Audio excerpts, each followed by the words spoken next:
नमस्कार मित्रांनो, सर्वांचं स्वागत आहे आपल्या व्हिडिओमध्ये. मित्रांनो, आजच्या व्हिडिओमध्ये तुम्हाला 2-3 महत्त्वाचे अपडेट वगैरे द्यायचे आहेत. ॲक्च्युली मी मध्ये 8 दिवस झाले जवळपास कुठलाही व्हिडिओ अपलोड नाही करू शकलो. थोडं गावी आल्यामुळे आणि थोडं मध्ये मुंबईला गेल्यामुळे थोडंसं लेक्चर वगैरे बनवता नाही आले, ठीक आहे. पण आजपासून आपली व्हिडिओ वगैरे यायला सुरुवात होईल.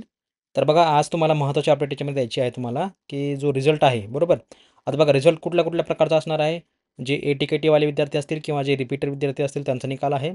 आणि जे सेमिस्टर पॅटर्नवाले विद्यार्थी असतील MA, MCOM, MBA वाले, ठीक आहे. तर त्यांचा देखील याच्यामध्ये निकाल असणार आहे. तर निकाल तुम्हाला कसा बघायचा बघा, रिझल्टवर क्लिक करायचं आहे. इथे बघा तुम्हाला डिसेंबर 2024 किंवा जानेवारी 2025 यावर तुम्हाला क्लिक करायचं आहे. कारण तुमची एक्झाम ही जानेवारीमध्ये झाली होती आणि जे एक्झाम सेशन होतं डिसेंबर 2024चं, बरोबर. तर इथे बघा, निकालांची लिस्ट आलेली आहे, परंतु निकाल अद्याप तरी डिक्लेअर झाला नाही आहे. तुम्ही बघू शकता MA मराठी प्लीज वेट, ठीक आहे. म्हणजे प्लीज वेट म्हणजे याचा अर्थ काय, तर अजून लिंक आलेली नाही आहे. बघा, MA मराठीचे जेवढे काही NEP पॅटर्न असेल किंवा CGP पॅटर्न असेल किंवा जुना पॅटर्न असेल, सर्वांचे रिझल्ट पेंडिंगवर आहे, बरोबर. MBAचा देखील बघा प्लीज वेट आहे. MCOMचं देखील प्लीज वेट आहे. आणि बॅचलर ऑफ कॉमर्स जे बॅकलॉगवाले विद्यार्थी होते BCOMचे BAचे वगैरे, ठीक आहे. सगळ्यांचा रिझल्ट जो आहे ते पेंडिंगवरती आहे. म्हणजे काय, थोडक्यात प्लीज वेट. काही काही प्रोग्रामचे निकाल लागलेले आहेत, जसं की बघा 20 तारखेला निकाल लागला होता हा C36 हा कुठला तरी सर्टिफिकेशनचा कोर्स वगैरे आहे. नंतर बघा MSc एन्व्हायरमेंट सायन्सचा देखील निकाल लागलेला आहे, जो ओल्ड पॅटर्न होता तो, त्याचा देखील निकाल लागलेला आहे. परत समोर जर का आपण बघितलं तर अजून बरेच विद्यार्थी आहेत ज्यांचा निकाल वगैरे लागलेला आहे याच्यामध्ये, जसं की सर्टिफिकेट इन आरोग्य मित्र, ठीक आहे. तर अशा प्रकारचे निकाल वन बाय वन येत आहेत. अपेक्षा आहे की 2-3 तारखेपासून निकाल जवळपास पटापट सर्वांचे यायला लागतील. पहिले BA BCOMचा येईल बॅकलॉगवाल्यांसाठी, नंतर जे आहे सेमिस्टर पॅटर्नचा यायला लागेल, लास्टला जो आहे तो MCOM आणि MBAचा रिझल्ट येईल. तर जास्त काही काळजी करू नका. निकाल हा बहुतांश हा पहिल्या आठवड्यामध्ये लागेल, ठीक आहे. आता बघा, आज 2च दिवस राहिलेले आहेत जानेवारी महिन्याचे आणि ह्या वर्षाचे देखील, म्हणजे 1 जानेवारीचे. आणि फेब्रुवारीमध्ये बघा 5 फेब्रुवारीपर्यंत, थोडक्यात काय तर तुमचा जो काही पहिला आठवडा असेल, बरोबर. तर पहिल्या आठवड्यामध्ये तुमचा जो आहे तो निकाल बहुतांश बऱ्याच विद्यार्थ्यांचा निकाल वगैरे तो लागणार आहे. आणि सेकंड वीकपर्यंत जवळपास सगळ्यांचा रिझल्ट लागणार आहे, ठीक आहे. तर तुम्हाला 10 फेब्रुवारीपर्यंत वेट करायचं आहे. आणि मोस्टली निकाल हे जवळपास 3 फेब्रुवारीपासूनच लागायला सुरुवात होणार आहे. ओके. आणि नंतर बघा, जे ॲडमिशनचं मी तुम्हाला सांगितलं होतं जानेवारी पॅटर्नचे, बघा याच्यामध्ये जे जानेवारी सेशन आहे, बघा academic session January 2025 online application for admission. मागे मी एक व्हिडिओ तुम्हाला बनवून दाखवला होता, कशाप्रकारे ॲडमिशन वगैरे तुम्हाला घ्यायचं आहे. तर माहिती पुस्तिका तुम्हाला ते दिलेली आहे. आपण जर का माहिती पुस्तिकेवर बघितलं तर तुम्हाला ज्या ज्या विद्यार्थ्यांचे बॅकलॉग विषय राहिले असतील, त्यांचा विषय आता क्लिअर झाला असेल, तर ते विद्यार्थी याच्यामध्ये घेऊ शकता. समजा फॉर एक्झाम्पल मागच्या वर्षी तुमचा TY वाल्यांचा एखादा विषय बॅकला राहिला असेल, जेणेकरून त्यामुळे तुम्हाला ॲडमिशन घेता नाही आलं, तर अशा विद्यार्थ्यांनी जे आहे MA Marathi, Hindi, English, Urdu, history, economics, public administration, mass communication, journalism, political science Marathi English medium, psychology Marathi English medium, sociology Marathi English medium, MLib ISC, ठीक आहे. परंतु MLib तुम्हाला बिलीप करणं आवश्यक आहे आणि बिलीबला देखील ॲडमिशन चालू झालेलं आहे. MCOM, MBA, ठीक आहे. MA in yoga, master of computer application, तुम्ही याच्यामध्ये देखील आता ॲडमिशन वगैरे घेऊ शकता. आणि याची CET देखील चालू झालेली आहे, ठीक आहे. तर CET कोणाकोणासाठी आहे, BCA, MCA आणि MBA या तिघांसाठी CET असणार आहे. तुमच्यापैकी कोणाला ॲडमिशन घ्यायचं असेल जानेवारी सेशनला, तर तुम्हाला CET वगैरे द्यायची असेल, तर आपल्या इकडे जे आहे तुमच्यासाठी मी जसं तुम्हाला मागच्या वेळेस मी करून दिलं होतं, मी तुम्हाला CETमध्ये तुम्हाला पास करून देऊ शकतो, ठीक आहे. नॉर्मल फी असेल फक्त. तर ती जी फी आहे त्यामध्ये तुम्हाला मी चांगल्या पर्सेंटेजने 70-80% तुम्हाला मी CET क्वालिफाय करून देईन आणि तुमचं ॲडमिशन देखील करून देईन. तर ज्यांना कोणाला इंटरेस्टेड असेल, त्यांना ॲडमिशन घ्यायचं असेल किंवा तुमचे कोणी मित्र फॅमिली मेंबर असेल, तर त्यांना सांगा की CETसाठी तुम्हाला मी हेल्प केली जाईल, ठीक आहे. पूर्णपणे तुम्हाला त्याच्यामध्ये हेल्प केली जाईल. नंतर बघा, BAचं देखील ॲडमिशन चालू झालेलं आहे. BA इन मास कम्युनिकेशन, ज्याला आपण MGA म्हणतो, MCA म्हणतो. बिलीबला देखील ॲडमिशन चालू झालेलं आहे. Bachelor of commerce Marathi English medium, BBA event management, BBA accounting finance, BA in facility and service management, हे नवीन सुरू केलेला प्रोग्राम आहे. बॅचलर ऑफ कॉमर्स, ठीक आहे. उर्दू मीडियम, हिंदी मीडियम देखील BA यावर्षी असणार आहे. डिप्लोमाला देखील ॲडमिशन चालू झालेले आहेत. Diploma in hostel management, diploma in event management, बऱ्याच ठिकाणी तुमच्या याच्यामध्ये ॲडमिशन वगैरे याच्यामध्ये चालू झालेले आहेत. तर तुम्ही याच्यामध्ये ॲडमिशन वगैरे घेऊ शकता. काही सर्टिफिकेशन देखील प्रोग्राम वगैरे आहेत सोबत. तुम्ही जे आहे PG UGच्या बरोबर तुम्ही ॲडमिशन वगैरे घेऊ शकता. तुमच्यापैकी कोणाला हेल्प पाहिजे असेल CET देण्यासाठी, तर कृपया त्यांनी जे आहे कॉन्टॅक्ट करावा, ठीक आहे. तर CET वगैरे कुठे द्यायची, काय द्यायची, सर्वांना माहिती असेल. त्याची लिंक देखील याच्यामध्ये आलेली आहे. तुम्ही जर का होम स्क्रीनला गेले तर तुम्हाला बघा याच्यामध्ये दिसेल, नोटिफिकेशनवरती तुम्हाला यायचं आहे. नोटिफिकेशन बघा होम स्क्रीनला आहे, BCA, MCA आणि MBA. फक्त ह्या तिघांसाठी जे आहे तुम्हाला याच्यामध्ये CET असणार आहे, ठीक आहे. ysamapp.ycm.org.in ही वेबसाईट दिलेली आहे. नोंदणी कालावधी बघा तुम्हाला 20 जानेवारीपासून ते तुम्हाला तारीख दिलेली आहे बघा याच्यामध्ये जवळपास 13 फेब्रुवारीपर्यंत. डेट वाढणार आहे, काही काळजी करू नका. कारण जोपर्यंत AT-KTचा निकाल पूर्णपणे येत नाही तोपर्यंत याच्यामध्ये ॲडमिशन सुरू होणार नाही. MBAसाठी देखील बघा 13 फेब्रुवारी आहे आणि MCA BCA साठी देखील 13 फेब्रुवारीपर्यंत तुम्ही याच्यामध्ये घेऊ शकता. शुल्क याच्यामध्ये बघा तुम्हाला MBAसाठी ₹600 असणार आहे BCA आणि MCAसाठी तुम्हाला ₹500 ऑनलाईन नोंदणी फी असणार आहे. माझी फी वेगळी असेल तुम्हाला CET पास करून द्यायचं असेल तर.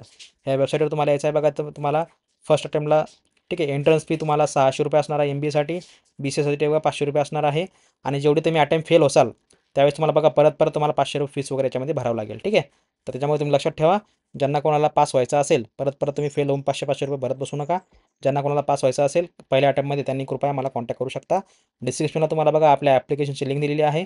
त्या ॲप्लिकेशनवर तुम्ही मला चॅटमध्ये ॲडमिनला मेसेज करू शकता किंवा तुम्ही Instagramवरती किंवा Telegramवरती देखील मेसेज करू शकता. संपूर्ण लिंक तुम्हाला व्हिडिओ डिस्क्रिप्शनला दिलेली आहे, त्यावर तुम्ही करू शकता. तर तुमचे कोणी नातेवाईक मित्रमंडळी कोणी असेल तर त्यांना सांगा की ॲडमिशन चालू झालेले आहे जानेवारी सेशनसाठी. तर ज्यांना ॲडमिशन करायचं असेल त्यांनी कुठलंही ॲडमिशन करू शकता. जे तुम्ही जुलै ऑगस्टमध्ये करता सेम ॲडमिशन आता तुम्ही जानेवारीमध्ये देखील करू शकता. 2 सत्रामध्ये तुम्ही आता ॲडमिशन करू शकता. तर ज्यांचं कोणाला ॲडमिशन घ्यायचं असेल त्यांनी सांगू शकता. आपण याच्यामध्ये बघा ॲडमिशनबद्दल तुम्हाला सांगितलेलं आहे आणि तुमचं जे काही रिझल्ट आहे त्या रिझल्टबद्दल देखील तुम्हाला अपडेट दिली आहे. बाकी बघा याच्यामध्ये कन्व्होकेशनचे देखील अपडेट आहे. तर कन्व्होकेशनचे अपडेट सध्या तरी अजून काहीच नाही आहे, परंतु एवढं नक्की आहे की 24 फेब्रुवारीपासून तुमचं कन्व्होकेशन सुरू होणार आहे. साधारणपणे 15 दिवस अगोदर जी आहे ती पूर्ण डिटेल चालू होत असते.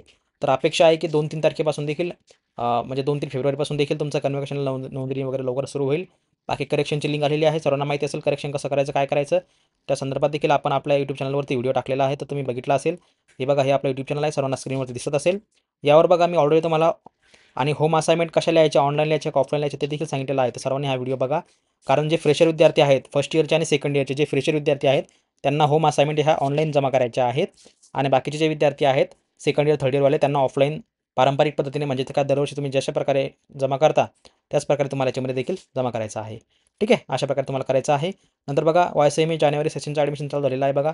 या संदर्भात तुम्हाला टोटल प्रोग्रामची डिटेल्स वगैरे मी तुम्हाला याच्यामध्ये करून दिली होती. तुम्ही हा देखील व्हिडिओ याच्यामध्ये बघू शकता. ठीक आहे. नंतर बघा याच्यामध्ये भरपूर काही आपण बाकीच्या डिटेल वगैरे याच्यामध्ये आपण टाकलेले आहे. संपूर्ण व्हिडिओ वगैरे आपण याच्यामध्ये टाकलेले आहेत. तुम्ही ते चेकआउट करू शकता. आणि आपलं चॅनल बघा मित्रांनो व्हेरीफाईड आहे. 1,00,000 सबस्क्रायबर पूर्ण झालेले आहेत. त्यामुळे हे ट्रस्टेड चॅनल आहे. कृपया सर्वांनी सबस्क्राईब करून ठेवावं. ठीक आहे. जेणेकरून तुम्हाला अपडेट वगैरे लवकर मिळतील. आणि लाईव्ह लेक्चरमध्ये बघा मित्रांनो आपलं डेली लाईव्ह लेक्चर वगैरे जे काय असतं ते आपल्या याच्यामध्ये होत असतं. सध्या तरी आपण सध्या लेक्चर वगैरे बंद केलेलं आहे 8 दिवसापासून. पण लवकरच आपलं लेक्चर जे आहे ते 2-3 तारखेपासून रेग्युलर चालू होतील. ठीक आहे. सध्या काही विशेष अपडेट नाही आहे. आणि होम असाइनमेंटचं जर बोलसाल मित्रांनो तर आपल्या टेलिग्राम चॅनलवरती मी संपूर्ण तुम्हाला अपडेट दिलेली आहे. टेलिग्राम चॅनल सर्वांनी जॉईन करून ठेवा. त्यावर तुम्हाला मी संपूर्ण PDF वगैरे शेअर केलेले आहेत. आणि होम असाइनमेंटचे जे उत्तर वगैरे आन्सर वगैरे तुम्हाला पाहिजे असेल ठीक आहे, तर त्यांनी आपल्या ॲपमध्ये जाऊन तुम्ही बॅचेस जॉईन करू शकता होम असाइनमेंटसाठी, ई बुकसाठी. ठीक आहे. असाइनमेंट आपलं लवकरच त्याच्यावरती अपलोड होतील. आय नो की थोडासा उशीर झालेला आहे. संपूर्ण विद्यार्थ्यांनी फीस वगैरे भरलेली आहे, परंतु अजून त्यांना अपडेट वगैरे मिळाली नाही आहे. कारण सध्या मी देखील वेटिंगवरती होतो की कधी-कधी आपलं जे होम असाइनमेंट आहे त्याची पूर्ण अपडेट तुम्हाला मिळते. कारण कन्फ्युजन असं होतं की होम असाइनमेंट नक्की ऑनलाईन लिहायच्या की ऑफलाईन लिहायच्या. त्यामुळे बरंच कन्फ्युजन वगैरे याच्यामध्ये होत आहे. मी काल एक स्क्रीनशॉट शेअर केला होता बघा आपल्या टेलिग्राम ग्रुपवरती. तिथं बघा की जे फर्स्ट इयरचे फ्रेशर विद्यार्थी आहेत त्यांच्यासाठी बघा इथं लॉग इनचा ऑप्शन आलेला आहे. फक्त त्यांना एवढं सांगितलेलं आहे की कृपया वेट करा, अजून तुमचं ऑनलाईन चालू झालेलं नाही आहे. तर स्टुडंट लॉग इनवरती क्लिक करायचं आहे. यावर नो करून तुम्ही तुमचा PRN नंबर जो काय असेल तो या ठिकाणी टाकायचा आणि व्हेरीफायवर क्लिक करायचा.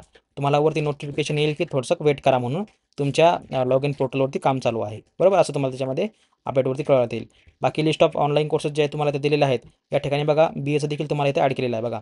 BA distance education first year BA फक्त फर्स्ट इयरसाठी केलेलं आहे. बरोबर, तर त्यांनी स्टार्टेड केलेलं आहे. ठीक आहे, फर्स्ट इयर BA वाल्यांसाठी आणि फर्स्ट इयर BCOMसाठी देखील. ठीक आहे. इथे बघा BCOM देखील चालू केलेलं आहे. तर तुम्ही आता विद्यार्थीच्या ऑफिशियली बघा तुम्ही या ठिकाणी जे आहे तुम्ही ऑनलाईन होम असाइनमेंट जमा करायला सुरुवात करू शकता. बघा BA फर्स्ट इयरसाठी आहे फक्त आणि BCOM देखील फर्स्ट इयरसाठी आहे मराठी इंग्लिश मीडियमसाठी. फक्त फर्स्ट इयर आहे. आणि जे कोणी डायरेक्ट सेकंड इयरला जे कोणी असेल फ्रेशर म्हणून तर त्यांना देखील ऑनलाईन असाइनमेंट जमा करायचे आहेत. ठीक आहे. तर सध्या याच्यामध्ये बाकी काय लिस्ट याच्यामध्ये अवेलेबल नाही आहे सध्या विशेष काही अपडेट वगैरे. परंतु तुम्हाला फक्त BA आणि BCOM वाल्यांसाठी जे आहे फक्त फर्स्ट इयरला ऑनलाईन होम असाइनमेंट स्टार्ट झालेले आहेत. ठीक आहे. तर ते तुम्हाला यावर जाऊन तुम्ही जे आहे डायरेक्ट लॉग इन करू शकता. तर कशाप्रकारे लॉग इन करायचं मी तुम्हाला आता सांगितलेलं आहे. स्टुडंट लॉग इनवर यायचा आहे. तुमचा फर्स्ट इयरचा जो फ्रेशर आहे तुम्ही फ्रेशर PRN नंबर तुमचा 2024 पासून चालू होतो. तो PRN नंबर तुम्हाला या ठिकाणी टाकायचा आहे आणि व्हेरीफायवर क्लिक करायचा आहे. जर तुमचं बॅकलॉगचा असेल किंवा तुम्ही अगोदर ॲडमिशन घेऊन तुम्ही जर समजा फर्स्ट इयरला होम असाइनमेंट जमा केले नसेल तर कृपया आपण ऑफलाईन जमा कराव्या. इथे फक्त फ्रेशर विद्यार्थ्यांसाठीच ऑनलाईन असाइनमेंटची सुविधा उपलब्ध करून दिलेली आहे. ठीक आहे. तर मित्रांनो आशा आहे तुम्हाला व्हिडिओ आवडला असेल तर भेटूया पुढच्या व्हिडिओमध्ये. तोपर्यंत बघत राहा, शिकत राहा. जय हिंद, जय महाराष्ट्र.